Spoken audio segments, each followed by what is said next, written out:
Welcome back mga kaaldab. Ito na naman po ang inyong lingkod, si Mr. Destiny, at magbibigay po tayo ng pinakamainit na update po ngayon sa social media mga kaaldab. Gaya nga po ng pinapaliwanag ko at mga sinasabi ko pagdating po sa channel ni Mr. Destiny, talaga naman pong mapapaisip kayo. Di po ba? Gaya nga po ng caption natin na post ni Lola Linda na buntis nga po raw talaga si Mengay nung pumunta sila sa Nubali. Alam niyo, sa totoo lang po, may mga bagay-bagay na mahirap nga po talagang ipaliwanag.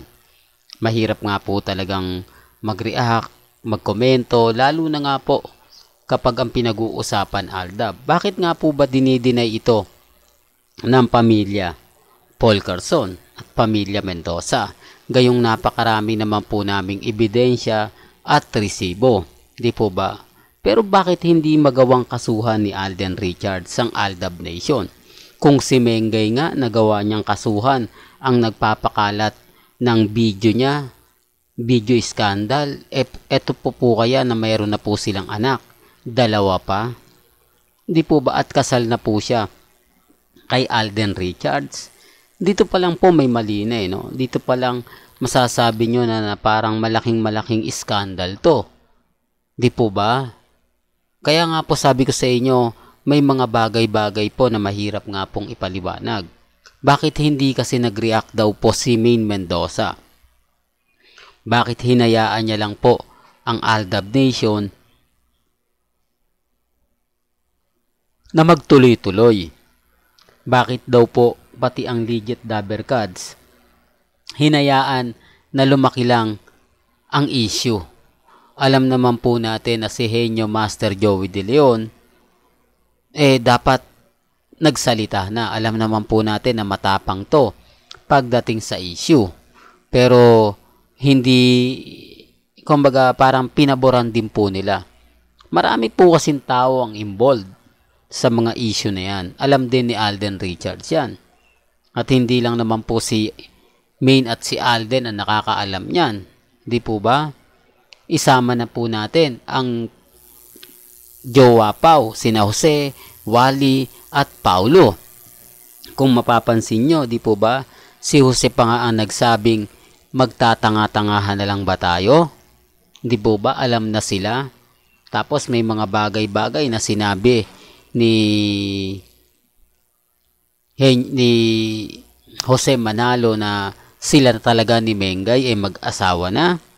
May mga point po sa Kalye Serye o sa One for All for One na totoo naman po. At ang kagandahan naman po doon nung tinanong po si Paulo Ballesteros na scripted kasi, di po ba? Anong sagot nila?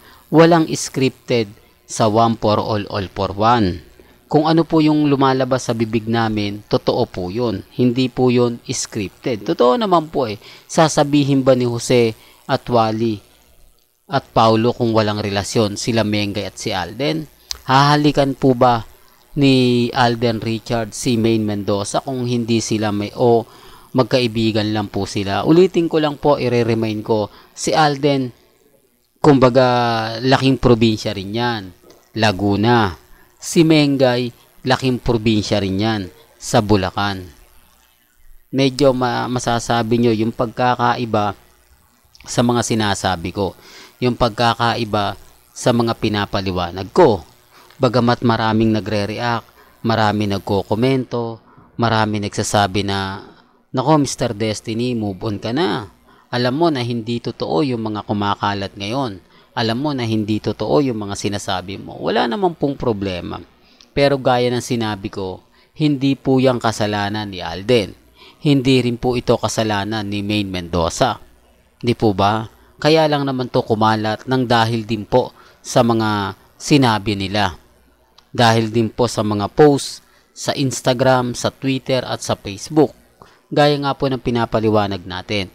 Pero bago nga po tayo magsimula at bago natin pagpatuloy ang mga kaganapan na to, kung bago ka lang sa channel na to at isa kang true-blooded Aldab Nation, na nagmamahal po kila Mengay at Tisoy, tama po ang channel na pinuntahan mo, kaya consider na po kitang bagong subscriber. At huwag mong kalimutang i-share ang mga video po natin sa mga mami, sa mga titas, at sa mga senyor.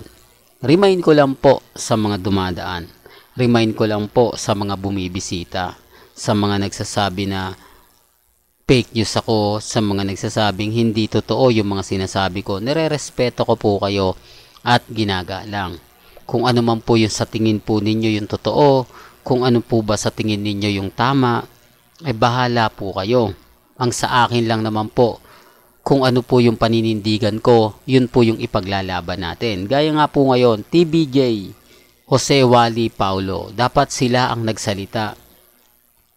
Sila ang, kumbaga, nakipaglaban. Ipinagtanggol sila Main at si Alden. Pero bakit nga po ba hinayaan ng TBJ nila Jose, Wally at Paulo na mamayagpag, nakasal na at may anak na si Alden Richards at si Main Mendoza?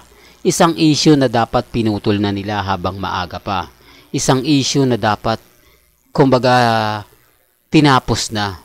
Pero hinayaan po, may mga bagay-bagay pa nga po, di po ba na, kumbaga, nagbibiro sila Paulo, sina Alan, di po ba sina Jose, at ang pinakamaganda rito, sa mga anak ko kay Mengay, di po ba? May mga pabirong na, kumbaga, sa mga anak ko, di po ba kay Mengay, sa family, di po ba? Kailangan pa bang, alam naman po natin na may issue sa ganun. Bakit kailangan nilang makisawsaw? At yung mga bagay-bagay na sinasabi ni Henyo Master Joey De Leon kay Main, di po ba? At kay Jose, sa totoo lang po mga kaaldab, doon pa lang magtaka na kayo eh. Bakit sobrang tahimik ng TBJ?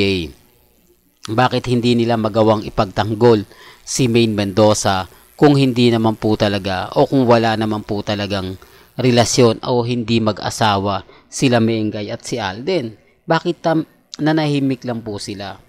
Bakit daw po mga kaaldab na nagmistulang, kumbaga, tahimik? Kaya nga po sabi ko sa inyo, may mga bagay-bagay po na dapat nga po talagang sisihin dito.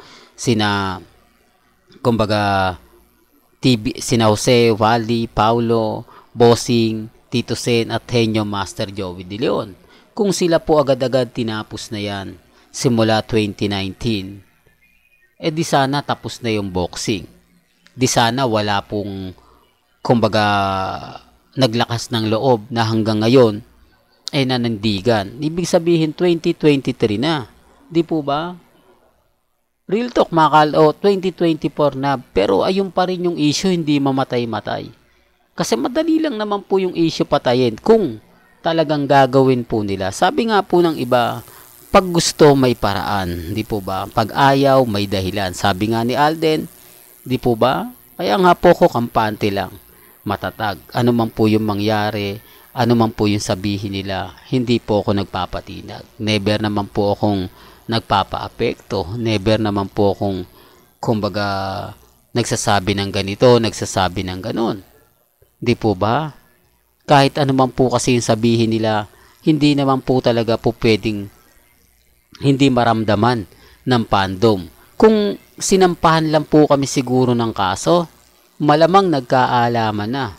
Malamang sana hindi po ngayon o wala na po talaga sigurong issue nung 2019 pa lang. Pero bakit kailangang umabot po ng 2024 at yung issue buhay na buhay pa rin at wala pong pinagbago? Gaya nga po na sinabi ko, mahirap po talagang ipaliwanag. Mahirap nga po talaga magsalita, lalo na nga po kapag ang pinag-uusapan natin ang real life couple. Kaya nga po kampante si Mr. Destiny, matatag si Mr. Destiny. Ang problema lang po yung mga taong dumadaan at bumibisita. Galit po sila. Bakit po kayo galit? Dapat mas magagalit ang pamilya Mendoza, ang pamilya Paul Corazon, kasi sila nga po talaga yung apektado rito. Pero ba't hinayaan po nila na mamayagpag hanggang 2024 ang Aldab Nation? Hindi, para lang klaro. Well, hanggang dito na lang po yung updates natin mga ka-Aldab. Kaya kung gusto nyo pa po ng pinaka-latest at sariwang update, abay tumutok lang po kayo dito po sa channel ni Mr. Destiny para updated po kayo sa mga latest at sa mga bagong video po na ilalabas po natin maya-maya lang. Hanggang sa muli, salamat po sa panonood at pakikinig.